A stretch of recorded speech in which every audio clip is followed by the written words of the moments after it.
जब कंस मारा गया तो उसके ससुर को बहुत दुख हुआ। कंस का ससुर जरासंध। अस्थि और प्राप्ति ये दो बहुत उसकी दुलारी पुत्रियां थी। कंस महाबली था, इसलिए इस महाबली कंस को ब्याह दी थी। जब सुना हमारी बेटियां विधवा हो गई, कंस ने ऐसा पराक्रम प्रकट किया था कि प्रसन्न होकर के जरासंध ने ब्याह किया था। जब महापराक्रमी कंस मारा गया, अब वो बिटिया पहुंच गई पिता के पास रोई। जरासंध महाबली, मगधराज जरासंध अपनी विधवा पुत्रियों को देख करके बड़ा पश्चाताप हुआ, बड़ा सुख हुआ, तिलमिला उठा। उसने कहा मैं प्रण करता हूं एक भी यदुवंशी इस पृथ्वी में नहीं रहने दूंगा। और था ऐसा महाबली। महाभारत 18 क्षोणी सेना थी, 11 क्षोणी कौरवों की और 7 अक्षोणी पांडवों की, मिलाकर के 18। इसने 23 अक्षोणी सेना तैयार की। जरासंध ने 23 अक्षोणी सेना तैयार की और यदुवंशियों की राजधानी मथुरा को चारों ओर से घेर लिया। हड़कंप मच गया, पूरी मथुरा पूरी घिर गई। 23 अक्षोणी सेना, चारों तरफ से सूचना मिली। भगवान श्री कृष्ण ने देखा जरासंध की सेना क्या है, उमड़ता हुआ समुद्र है और चारों तरफ से मथुरा घेर चुकी है और पूरे मथुरावासी भयभीत, प्राण व्याकुल। भगवान श्री कृष्ण ने कहा कि कोई भी विचलित मत हो, कुछ नहीं बिगाड़ पाएगा ये जरासंध। भगवान ने मगधराज जरासंध को नरपतियों की, पैदल, घुड़सवार, रथी, हाथियों की 23 अक्षोणी सेना देखी।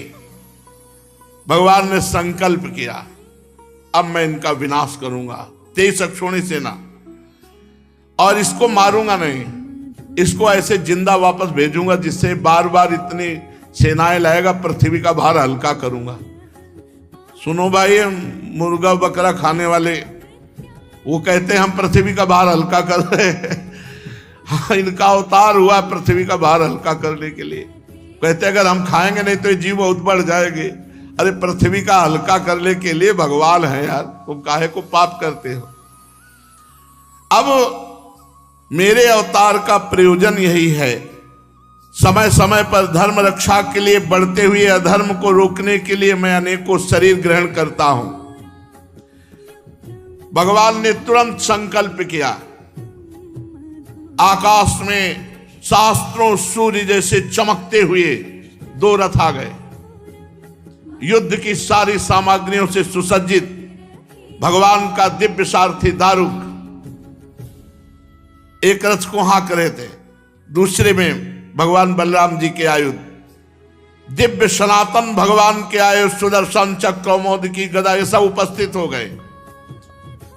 बलराम जी से कहा भैया समेटा जाए इनको, 23 अक्षोणी सेना है, 23 अक्षोणी सेना। आज हमें अपना मानने वाले यदुवंशियों पर भारी विपत्ति आ गई है। देखो ये आपके दिव्य आयुध आपकी शोभा बढ़ाने के लिए आ गए। भगवान बलराम जी का हल और मूसल, हल से फंसाकर मूसल से, और भगवान के तो दिव्य अस्त्र ही हैं। अब आप इस रथ पर सवार होइए और शत्रु सेना का संहार कीजिए और अपने स्वजनों को विपत्ति से बचाइए। साधुओं की रक्षा करना हम दोनों का अवतार ग्रहण करने का उद्देश्य है। 23 अक्षोणी सेनाएं पृथ्वी का विपुल भार है, हे भ्राताश्री से नष्ट कीजिए, भगवान श्री कृष्ण ने बलराम जी से कहा। अब भगवान श्री कृष्ण और बलराम जी ने सलाह करके कवच धारण किया, रथ पर सवार हुए, मथुरा से निकले।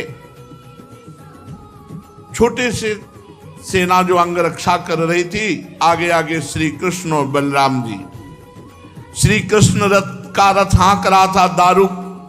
भगवान पुरी से बाहर निकलकर 5 जन शंख का नाद किया। शंख की भयंकर ध्वनि सुनकर के 23 अक्षोणी सेना थर थर कांपने लगी। शंख ध्वनि सुनकर के मगधराज जरासंध ने देखा कि इतनी जोर की शंख ध्वनि, अपना रथ बढ़ाकर सामने लाया और कहा, बच्चा तू ही कृष्ण है? क्यों? जरासंध कंस का ससुर, तो भगवान तो बच्चा लग ही रहे।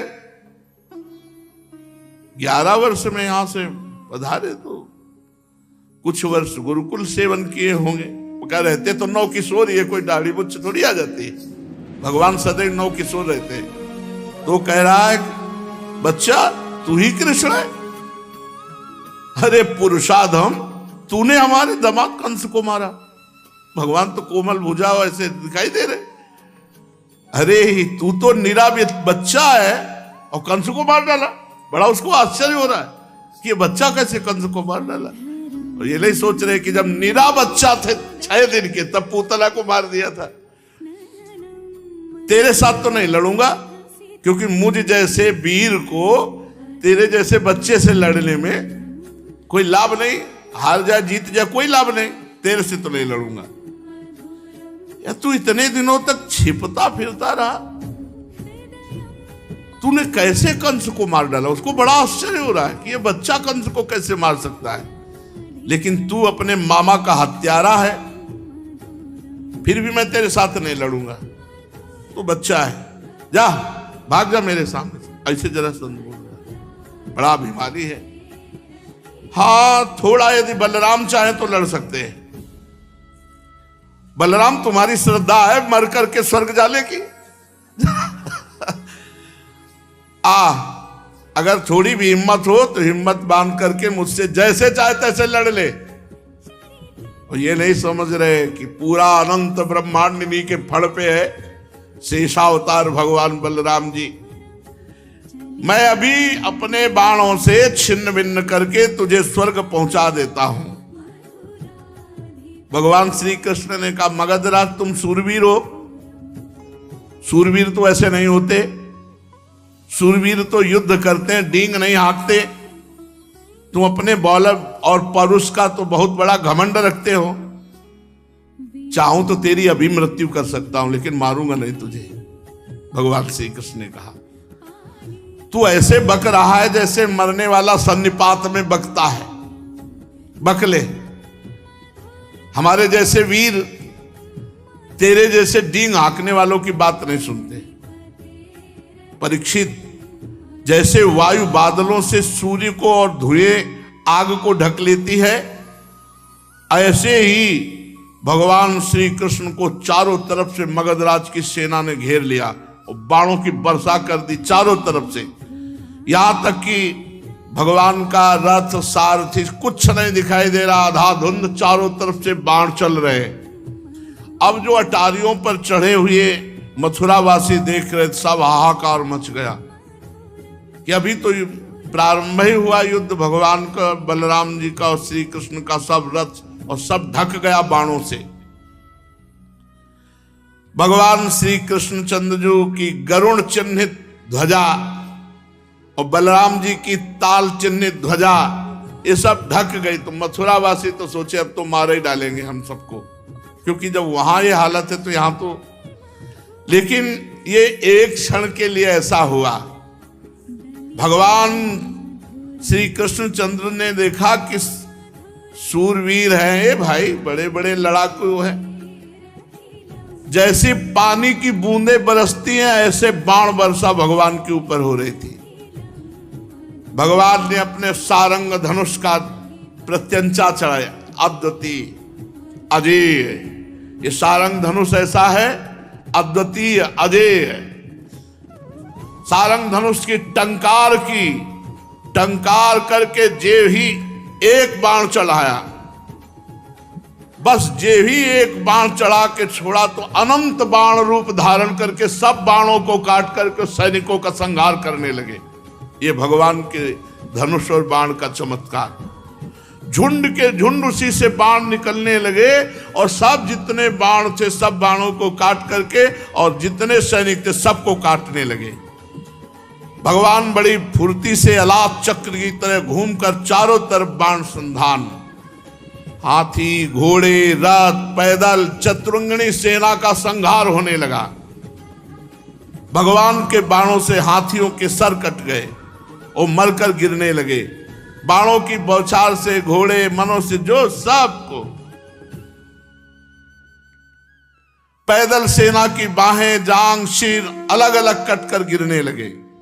अमित तेजस्वी भगवान बलराम जी ने हल और मूसल संभाला। हजार हजार, 10-10 हजार ऐसे हल में फंसा कर एक ही मूसल में राधे श्याम कर देते। अब भगवान बलराम जी का बल, अरे पूरी पृथ्वी ब्रह्मांडों को सरसों की दाने की तरह अपने फण में धारण किए हुए है। बड़े बड़े दिग्गज बलशाली हाथियों को मूसलों की मार से सब नष्ट कर दिया। अब वहां भयानक पहाड़ लग गए। 23 अक्षोणी सेना, जरासंध की वो सेना समुद्र के समान दुर्गम, भयावह, बड़ी कठिनाई से जीतने योग्य थी। थोड़े ही समय में भगवान श्री कृष्ण उधर छोड़ दिया सुदर्शन चक्र, साफ करता चला जा रहा है गर्दने, चाहे हाथी हो, चाहे घोड़ा हो, चाहे मनुष्य हो। कुछ ही समय में 23 अक्षोणी सेना का विनाश कर दिया। सारे जगत के स्वामी भगवान श्री कृष्ण के लिए तो खिलवाड़ है, वो संकल्प करे तो अनंत ब्रह्मांड एक सेकंड में नष्ट हो जाए। खेल खेल में तीनों लोकों की उत्पत्ति, स्थिति और संहार करने वाले प्रभु हैं। उनके लिए कोई बड़ी बात है? शत्रुओं की सेना का बात की बात में सत्यानाश कर दिया। जब जरासंध की सारी सेना मारी गई, रथ टूट गया, पैदल उतर के खड़ा हो गया, शरीर में केवल प्राण बाकी रहे, बलराम जी के हल में फंसा हुआ। बलराम जी ने मूसल संभाला, भगवान श्री कृष्ण का मारना नहीं, से छोड़ दो। जरासंध ने पहले विपक्षी नरपतियों का बहुतों का वध किया है, परंतु बलराम जी की पकड़ में आने के बाद वो हिम्मत नहीं थी कि छुड़ा सके। भगवान श्री कृष्ण ने इशारा किया, मारना नहीं भैया, इसे जाने दो, क्योंकि ये फिर सेना इकट्ठी करके लाएगा, तो हमें जा जा के पृथ्वी का भार जो उतारना पड़ेगा, ये मथुरापुरी में उतारते रहेंगे, इसको छोड़ दो। बड़े बड़े सूरवीर जरासंध का सम्मान करते थे। अब उसको बड़ी लज्जा आई कि जब जिसे मैं पुरुषाधम कृष्ण कह रहा था, बच्चा कह रहा था, उन्होंने जीवन दान दिया कि जा, इतने बड़े महावीर को मुझे दीन की बात छोड़ दिया। अब उस घोर तपस्या करने लगा। तो नरपतियों ने आकर के राजाओं ने समझाया कि महाराज, यदुवंशियों में रखा क्या है, आप उनके लिए तपस्या क्यों करते हो? अभी तो हम लोग हैं ना, चलो फिर युद्ध किया जाए और इस बार जरूर विजय प्राप्त होगी। तुम्हें तपस्या में समय नष्ट नहीं करना चाहिए। उस समय मगधराज जरासंध की सारी सेना मारी जा चुकी थी। बलराम जी ने उपेक्षा पूर्वक उसे छोड़ दिया था। वो उदास होकर अपने मगध देश को गया और भगवान श्री कृष्ण की सेना में किसी एक सैनिक का बाल भी बांका नहीं हुआ और 23 अक्षोणी सेना मारी गई जरासंध की। भगवान अपार सामर्थ्यशाली है। देखो, ये वैभव संपन्न लीलाएं सुनकर हमें गर्व होना चाहिए कि हम ऐसे भगवान के दास हैं। बड़े बड़े देवता नंदन वन के पुष्पों की वर्षा भगवान श्री कृष्ण पर करने लगे। अब मथुरावासी भगवान के प्रभाव को देखकर भयरहित हो गए। भयरहित तो कंस के वध से ही हो गए थे, पर जरासंध के आक्रमण से भयभीत हो गए थे। जब जरासंध की सेना मारी गई तो पक्का विश्वास हो गया कि हम ऐसे श्री कृष्ण की शरण में कि हमारा बाल बांका भी नहीं हो सकता। भगवान मथुरा में प्रवेश किए। ब्राह्मण लोग मंत्रोच्चारण कर रहे हैं, कोई पुष्प, कोई अर्घ भगवान को कोई गले से लगा रहा है, कोई आशीष दे रहा है। और रणभूमि से अपार सोने चांदी के आभूषण सब मथुरा वासियों को बांट दिया गया और प्रधान धन महाराज उग्रसेन के चरणों में समर्पित किया गया। अब दूसरी बार फिर 23 अक्षौणी सेना, 23 अक्षौणी सेना। फिर भगवान ने 23 अक्षौणी सेना का विनाश किया, उसे खाली फिर वापस 17 बार 23 अक्षौणी सेना लाया। 17 बार, बड़ा महारथी था। 17 बार 23 अक्षौणी सेना इकट्ठी करके मगधराज जरासंध ने भगवान श्री कृष्ण के द्वारा सुरक्षित यदुवंशियों से युद्ध किया, किंतु हर बार भगवान की शक्ति के सामने सब नष्ट हो जाता, सारी सेना नष्ट हो जाती और भगवान बलराम जी फिर उसे उपेक्षा पूर्वक छोड़ देते। जरासंध अपनी राजधानी लौट जाता। अब 18वीं बार तैयारी की और हजारों ब्राह्मणों से अनुष्ठान कराता था जरासंध, बहुत ब्राह्मण भक्त था। उसने ब्राह्मणों से कहा, यदि इस बार श्री कृष्ण पर विजय प्राप्त नहीं तो अभी तक पैर पूजते रहे, आगे का परिणाम समझ लो। इस बार अगर फल नहीं दिखाई दिया तो ब्राह्मणों ने भगवान से प्रार्थना की, नमो ब्रह्मणे देवाय गो ब्राह्मण हिताय च, हे कृष्ण हे जगत गुरु महाराज, अब आपको हारना होगा। अगर इस बार ये नहीं जीता तो महाराज हम सब ब्राह्मणों का पता नहीं क्या करेगा। ब्राह्मणों ने अनुष्ठान वाला तो छोड़ दिया, श्री कृष्ण से प्रार्थना का अनुष्ठान किया और भगवान ब्राह्मणों पर विशेष कृपा करते हैं। जो ब्रह्म ऋषि जन है, तो विधान बनाया भगवान ने।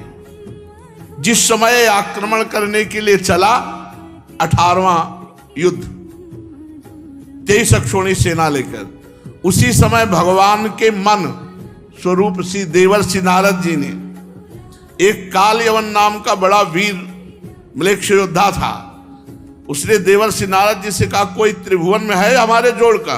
बोले तू क्या है उनके सामने, चला जा, मथुरा में है इस समय, श्री कृष्ण नाम है, तेरी भुजाओं की सब खुजली मिटा देंगे। काल यवन भागता हुआ आया, 3 करोड़ म्लेच्छ सेना उसके साथ थी। 23 अक्षौणी सेना लेकर जरासंध आक्रमण करने आ रहा है, पूरी मथुरा को घेर लिया 3 करोड़ म्लेच्छ सेना, और ललकारा, कौन है? श्री कृष्ण, आओ। भगवान श्री कृष्ण ने बलराम जी से विचार किया कि ये तो बड़ी समस्या आ गई। 23 अक्षौणी सेना लेकर के जरासंध आ रहा है और इधर कालेवन 3 करोड़ म्लेच्छ सेना लेकर घेर लिया मथुरापुरी को। अब ये तो 2 विपत्तियां हो गई। इस बलशाली यवन ने बड़ी समस्या पैदा कर दी। भला इनके लिए कोई समस्या है? देखो, अगर हम इससे लड़ने लगे तो जरासंध बस पहुंचने ही वाला है, वो हमारी पूरी मथुरापुरी को नष्ट कर देगा, क्योंकि चिढ़ा हुआ है। 17 बार 23 अक्षौणी सेना मारी गई। अब ऐसा करते हैं, पहले एक दुर्ग का निर्माण करते हैं और पूरे अपने निज जनों को वहां भेज देते हैं। तो भगवान ने जिस दुर्ग का निर्माण किया समुद्र के जल में, वो द्वारिकापुरी, और द्वारिकापुरी में अपनी योग माया के द्वारा समस्त प्रियजनों मथुरा वासियों को द्वारिकापुरी पहुंचा दिया और स्वजन संबंधियों को किले में पहुंचाकर भगवान बलराम जी से सलाह करके और बढ़िया माला डाल करके पान पाके मुस्कुराते हुए निकले। नारद जी ने बताया था, 4 भुजा, श्याम रंग पीतांबर धारण किए हुए, मोर पंख का मुकुट धारण किए हुए। उसने देखा काल यवन ने, यही श्री कृष्ण, वे श्री कृष्ण। भगवान भागे, अरे बोले 2 हाथ करो, नारद जी ने बताया कि तुम बहुत बड़े वीर हो। भगवान भाग पड़े ब्रह्म ऋषियों को बचाने के लिए।